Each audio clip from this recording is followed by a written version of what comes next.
Dia ampifaliana trano no iarabanan'ny vahoaka malagasy tsy vaky volo maneran-tany amin'ity androany ity tratran'izao androany izao indray tsika. N'aiza n'aiza misy anao dia mandondona ny ekipa rehetra amin'izao fotoan'izao mitondra ny arahaba tsy lany amamina ombam-piraritsoa ho an'izay rehetra tafaraka aminay amin'ity androany ity. Mirary soa anao zahay mba ho fenoina ny fanahin'ny fahamarinana ianao andraisana ny hery mba ho entina miazakazaka indray amin'ity androany ity. Mankasitraka indrindra tsy mahafoy ny fiarahana ifampahery amin'ny mpiray tanindrazana indray nanokana fotoana ianao anehoana ny fankatiavana entre samy malagasy. Ny tompo mahita an'izany ny tompo mahalisoa anao. Ny tompo anamboatra anao kristianina matanjaka satria hitan'izao mety tsisy olona manome 19, mety misy olona manakina, mety omehezan'ny olona sy ny fanenjehana maro samihafa amin'ny karazany be da be amin'izao fotoan'izao no mahazo anao fa ny tompo mahita an'izany izy mahalisoa anao. Ny ekipa rehetra dia mirary mba andraisany vahoaka malagasy ny herin'Andriamanitra mba hoentina miazakazaka amin'izao andro faran'izao.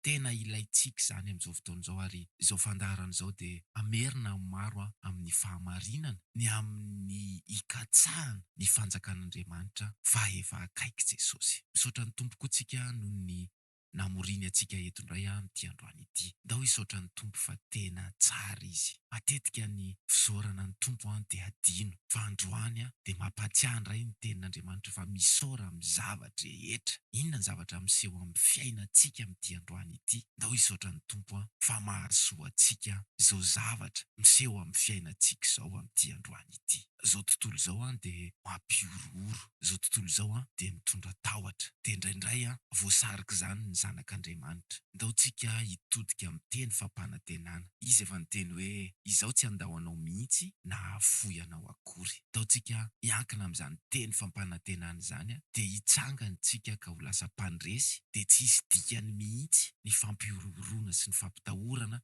miteraka fanahiana hoentin'ity izao tontolo izao ity. Eo amin'ny lafiny ara-bola ny tena manjaka amin'izao fotoana izao variana mitady vola ny olona rehetra. Tokony hanana fahiratan-tsaina ny malagasy fa samy hafa mihitsy ny fitiavam-bola sy ny hoe mandeha miasa andraisana karama. Ny Baiboly dia milaza fa izay tsy miasa aoka izy tsy hihinana. Izay anankiray izay. Fa ny fitiavam-bola lazain'ny Baiboly dia ny fitiavam-bola mihoatra noho izay efa ananana, izay omen'ny tompo androany, izay sahaza androany. Kanefa amin'izao fotoana izao, ity izao tontolo izao ity dia mampirisika ny hanam-be. Lazainy fa sarotra ny fiainana, lazainy fa tsy ampy izay eo an-tanana, mampirisika izy hitady mba hihinam-be ny olona, mba hanao fety foana ny olona. Dia misy zanak'Andriamanitra tafalatsaka amin'izany. Ny tenin'Andriamanitra dia milaza fa ny fitiavam-bola ny fototro ny ratsy rehetra. Koa ny sasany efa fatrapitady izany dia efa nivily niala tamin'ny finoana ka nanindrona ny tenany tamin'ny alahelo-be. Ny fitiavam-bola tafahoatra izany dia mamily ny olona hiala amin'ny finoana. Dia ny tenin'Andriamanitra miteny hoe aoka ny fitondran-tenanareo tsy ho amin'ny fitiavam-bola fa mianina amin'izay anananareo. Tian'ny tompontsika hanana fahonoana tena. Inona ny tahin'ny tompo anao androany dia izay mampitandrina antsika amin'ny Baiboly mba tsy ho tafalatsaka amin'ny fitiavam-bola. Androantsika dia andiny tena. Nitondra inona tamin'ny fiainam-panahintsika ny fianarana izay nataontsika na teto na ny tany kafa.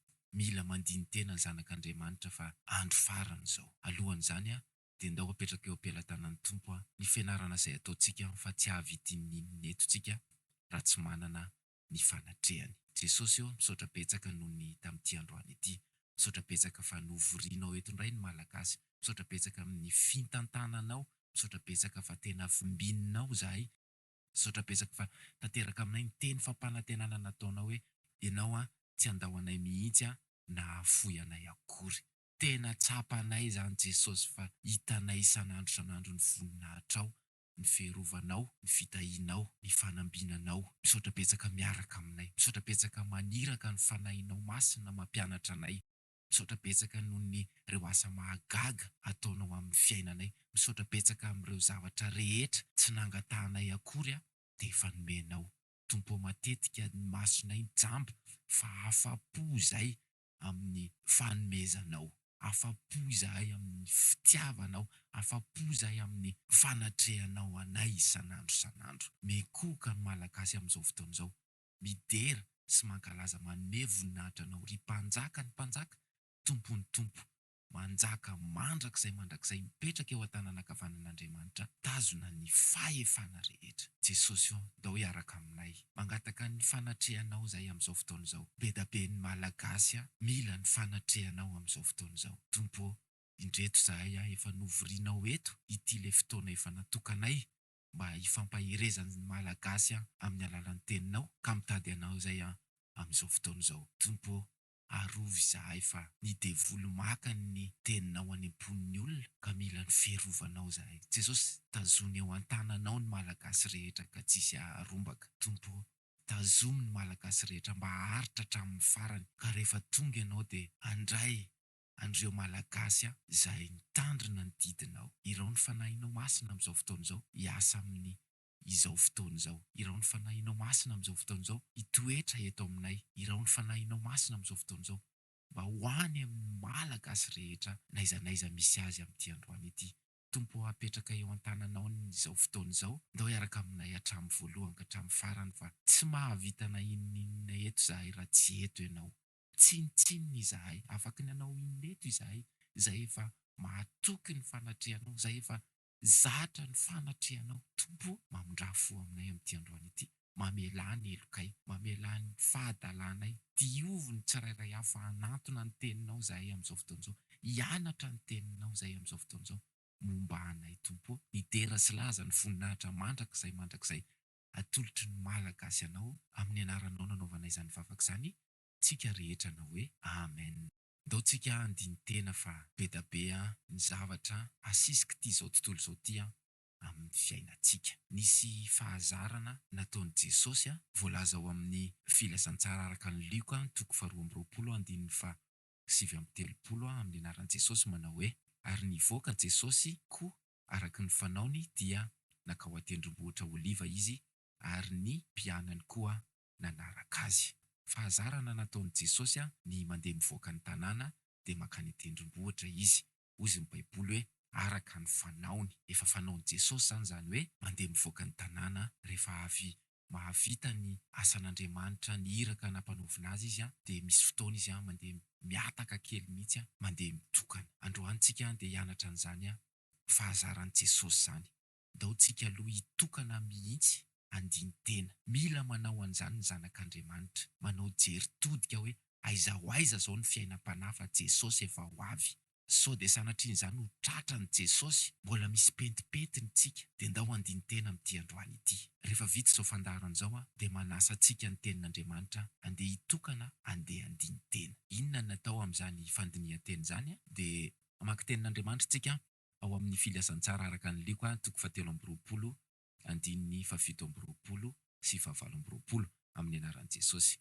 Ary nisy vahoaka betsaka nanaraka azy sy vehivavy maro izay nitehatratra sady nitomany azy. Fa nitodika taminy Jesosy ka nanao hoe: ry zanaka vavin'i Jerosalema, aza mitomany fa mitomany ny Tenanareo sy ny Zanakareo. Izay ny andidian'i Jesosy atsika, mitomany ny Tenanareo sy ny Zanakareo.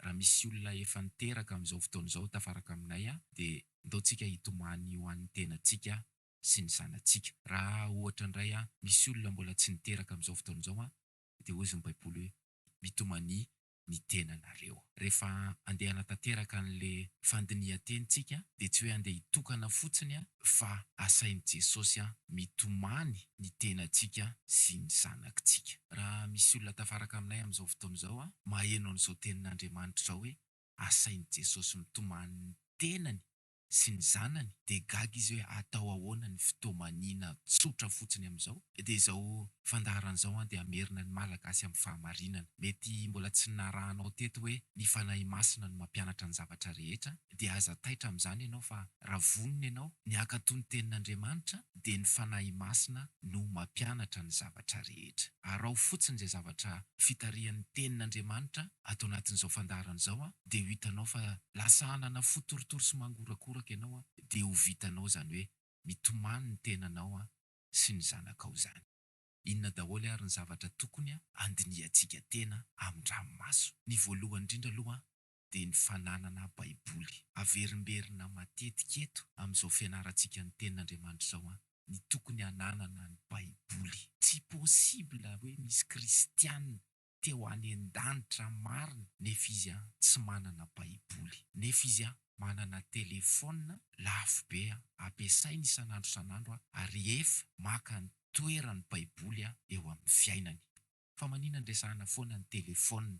Fantatsika tsara fa tsy haitsika ny mampiasa telefona ary naka toerana ngeda be eo amin'ny fiainantsika ny telefona. Dia ndaontsika handiny tena hoe manana baiboly ve tsika dia ataontsika ao anatin'ny telefona, fa tsy manana n'ilay baiboly tena version fizika, tena baiboly tena boky taratasy ve tsika? Ndao handiny tena dia asain'ny tompo amin'ny ranomaso mihitsy. Manana baiboly ve tsika?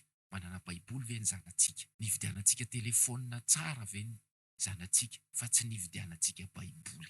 Izany no asain'ny tompo ataontsika amin'izao fotoana izao, dia mandiny tena amin-dranomaso. Vita izao fandaran'izao ndao andeha hitokana, ndao hidéconnecté, ndao hiala amin'ity izao tontolo izao ity mihitsy aloha andiny tena hivavaka amin-dranomaso amin'i Jesosy, fa zao dia tratrany Jesosy amin'izao tsy manana ny teniny izao tsika. Atao ahoana moa izany fisaintsainana andro aman'alina ny tenin'Andriamanitra raha tsy manana baiboly akory ary nefa hoe kristianina? Ndao andiny tena ry malagasy fa efa akaiky Jesosy. Miresaka telefona tsika, sao dia misy zanak'Andriamanitra efa andevozy ny telefona amin'izao fotoana izao, ka na dia mandeha miangona ary dia mbola mitondra telefona ihany. Hozy ny tenin'Andriamanitra amin'ny Heritiana 1:9-12 amin'ny anaran'i Jesosy manao hoe azoko atao ny zavatra rehetra nefa tsy mahasoa avokoa ny zavatra rehetra.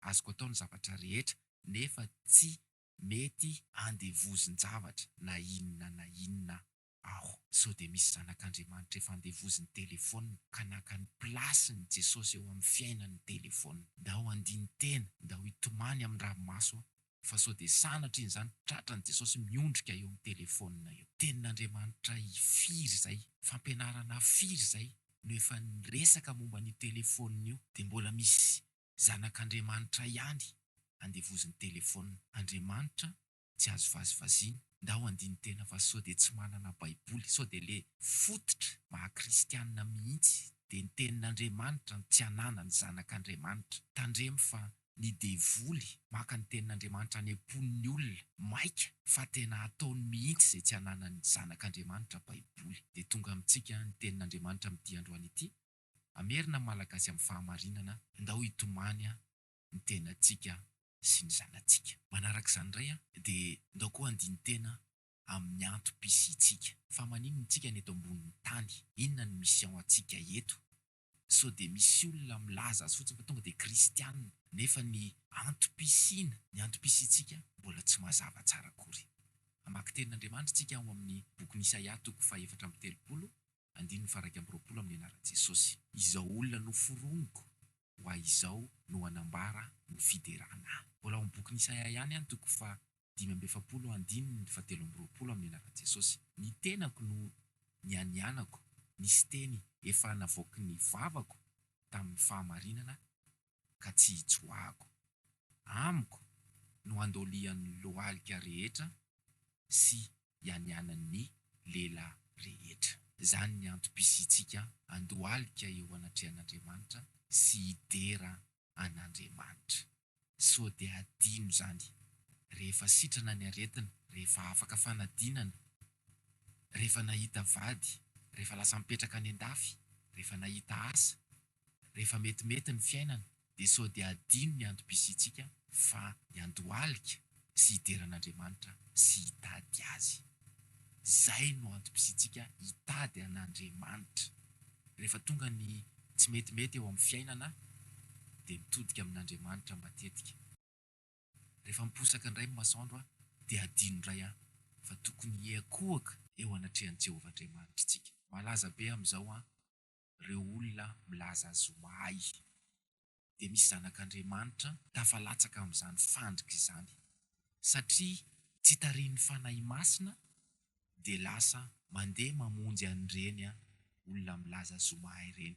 Dia manana excuse be da be ny zanak'Andriamanitra hoe misy tenin'Andriamanitra ne lazainy. misy baiboly ane eo aminy, fanasitranana amin'ny alalan'ny baiboly ane no ataony. Mila mitandrina ny zanak'Andriamanitra amin'izao fotoana izao fa andro farany izao betsaka ny mpamina ny sandoka araka ny lazain'ny baiboly, satria te ho sitrana, satria te hahita asa, satria mba te hanan-javatra dia misy zanak'Andriamanitra tsy tarihiny fanahy masina dia mandeha any. Ndao andiny tena amin-dranomaso fa sao dia mbola tsy mipetraka tsara amin'ny finoantsika Andriamanitra ray, Jesosy zanaka sy ny fanahy masina.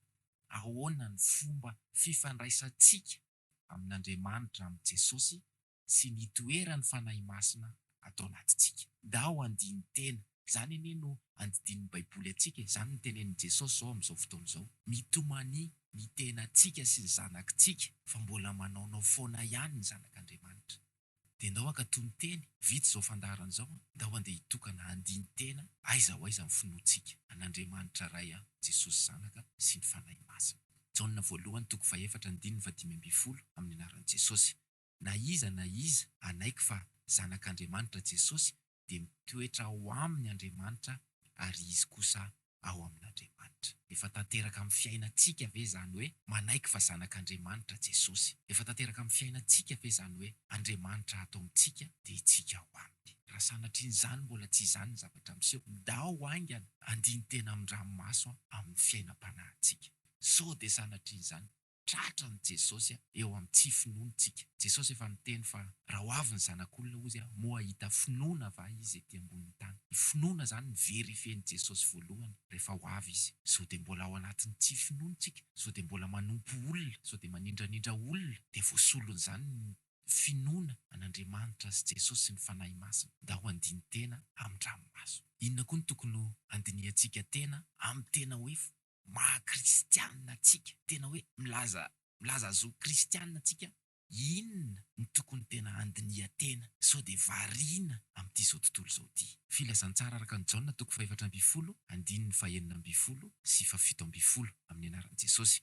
Ary izao angataka amin'ny iray, ary izy hanome anareo mpampahery iray hafa mba hitoetra eo aminareo mandrakizay. 7 dia ny fanahin'ny fahamarinana izay tsy azon'izao tontolo izao ho raisina, satria tsy hitany na fantany, fa ianareo no mahafantatra azy, satria mitoetra eo aminareo izy ary ho ao anatinareo. Ndao andiny tena hoe aiza ho aiza zao ny fitoeran'ny fanahy masina eo amin'ny fiainantsika. Misy an'izany ve ny fiainantsika? Sao dia hirahira fotsiny, sao dia tenitenenina fotsiny, fa tsy misy vokatry ny fanahy mihitsy eo amin'ny fiainantsika. Sao dia mbola tsy mitoetra eto amintsika mandrakizay ny fanahin'ny fahamarinana. Zany ny tokony hitomanizana zao amin'izao fotoana izao. Ndao andiny tena, ndao anetry tena, ndao ekoka eo amin'i Jesosy, ndao andiny tena, ndao hiaiko fa tsy mendrikitsika, ndao angataka fotorotoro sy mangorakoraka, ndao angataka ny fanahy masina ampianatra antsika ny zavatra rehetra. Raha tsy mahay mivavaka tsika, raha tsy mahay mibebaka tsika, raha tsy mahay mangataka famelan-keloko tsika, dia ndao angatahana ny fanahy masina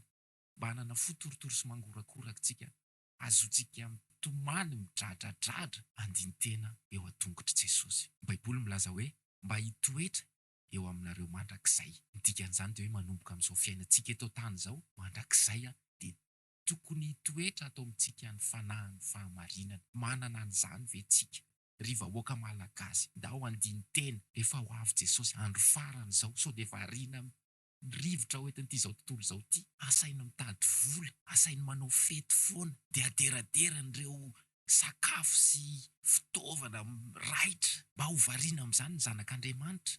Non, tsy izany ny tenenin'ny baiboly. Ndao andiny tena amin-dranomaso, fa sao dia mbola tsy mitoetra amintsika ny fanahin'ny fahamarinana, sao dia mbola tsy mitoetra amintsika mandrakizay. Tsy vitana fombafomba ty kristianina ity, tsy vitana anarana fotsiny ty kristianina ity. Tsy mora amin'ny manaraka an' Jesosy, tsy mora zany hoe mpianatra Jesosy zany. Androany tonga amintsika ny tenin'Andriamanitra, ndao hisaotra an' Jesosy hoe misaotra betsaka mbola mampatsiahanay, misaotra betsaka maniraka ny fanahinao masina, mampianatra sy mampatsiaha ny teninao. Zany anie no mahatonga antsika misaotra ny Tompo, hoe misaotra betsaka Jesosy. Ndao averina foana ny fisaorana, fa tsara izy tiantsika hiala ho mpandova mandrakizay, dia asainy mandiny tena indray tsika amin'ity androany ity. toriteny firy zay, lahady firy zay, famonjena fivoriana andavanandro firy zay, dia sao dia mbola tsy mitoetra amintsika mandrakizay ny fanahy ny fahamarinana manomboka amin'izao fiainantsika eto tany izao, dia tokony efa ho hita izany fitoeran'ny fanahy ny fahamarinana amintsika izay mba hananantsika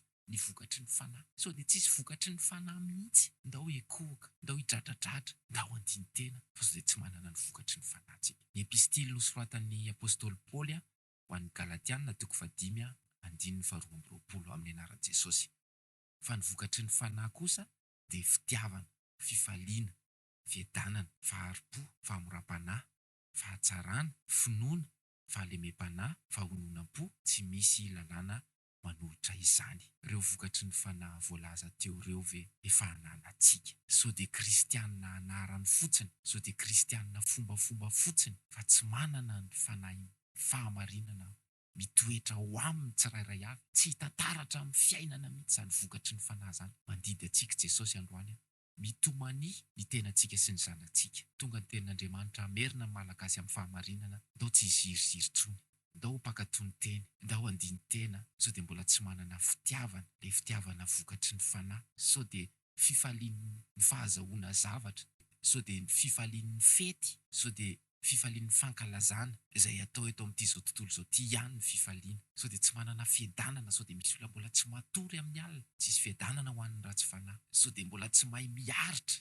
sao dia misy kristianina tsy manana faharetam-po, mbola te hamaly, mbola te hifamaly, mbola tsy mahazaka teny, sao dia mbola misy kristianina loza be tsy manana fahalemem-panahy, tsy manana fahamoram-panahy, ndao andiny tena androany, tsy manana fihononana fa ny mividy foana, mihinana foana. Dia tonga ny tenin'Andriamanitra mandidy antsika androany, mitomania ny Tenanareo sy ny Zanakareo. Tena tia antsika Jesosy. Androany indray tsika asainy mandihy ny tena. Ho an'ny vahoaka malagasy mpiray tanindrazana, tsy tiany Jesosy hisy ho veritsika na dia ny ray ary, dia tonga indray tia ny tenin'Andriamanitra. Ahoana ny fomba handresena n'ity zao tontolo izao ity, raha tsy manana ny fanahy ny fahamarinana antsika, izy no ampahery antsika, ndao ary atomboka ny fandinihan-tena.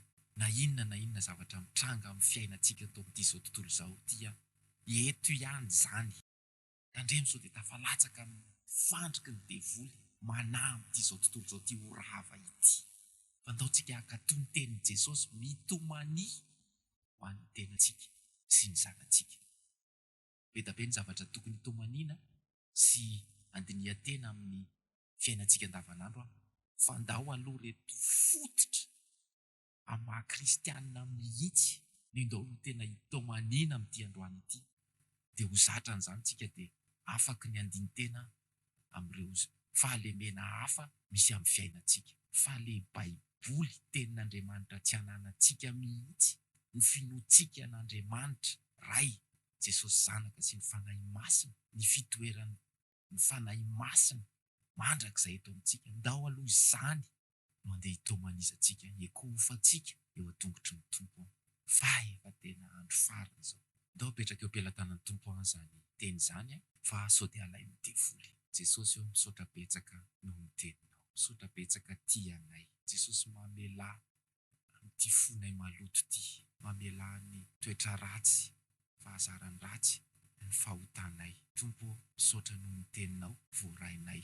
Andiny teny izay Jesosy, fa tena tsapanay fa tsy ara-dalàna ny maha-kristianina anay. Anarana fotsiny, pôzipôzy fotsiny, fombafomba fotsiny, androany izay andiny tena, satria rehefa tonga ianao dia te ho isan'ireo ho alainao izay hiara-pandova aminao. Jesosy eo, mangataka ny famanginao amin'izao fotoana izao, amin'ny tsirairay avy mihitsy izay nandre ny teninao. Jereo reto malagasy vonona ny andiny tena amin'ny ranomaso, hidradradratra, angataka ny famelan-keloka, angataka fanafahana mba tsy ho kristianina anarana fotsiny. Jesosy eo, be da be ny malagasy tsy manana ny teninao, be da be ny malagasy nalony mividy zavatra hafa, be da be ny malagasy mbola tsy mipetraka tsara akory ny finoana, ny telo izay iray dia Andriamanitra ray, Jesosy zanaka sy ny fanahy masina, amin'ny vava fotsiny, amin'ny hira fotsiny, mbola tsy mipetraka ao anatin'ny fo izany, satria lasa tia vola, lasa tia rendrarendra, tahaka n'izao tontolo izao ny maso, jamba ny zavatra rentirentiny ity zao tontolo izao ity. Fa androany tonga ny teninao, Tompo, diovy amin'ny teninao ny malagasy rehetra amin'izao fotoana izao.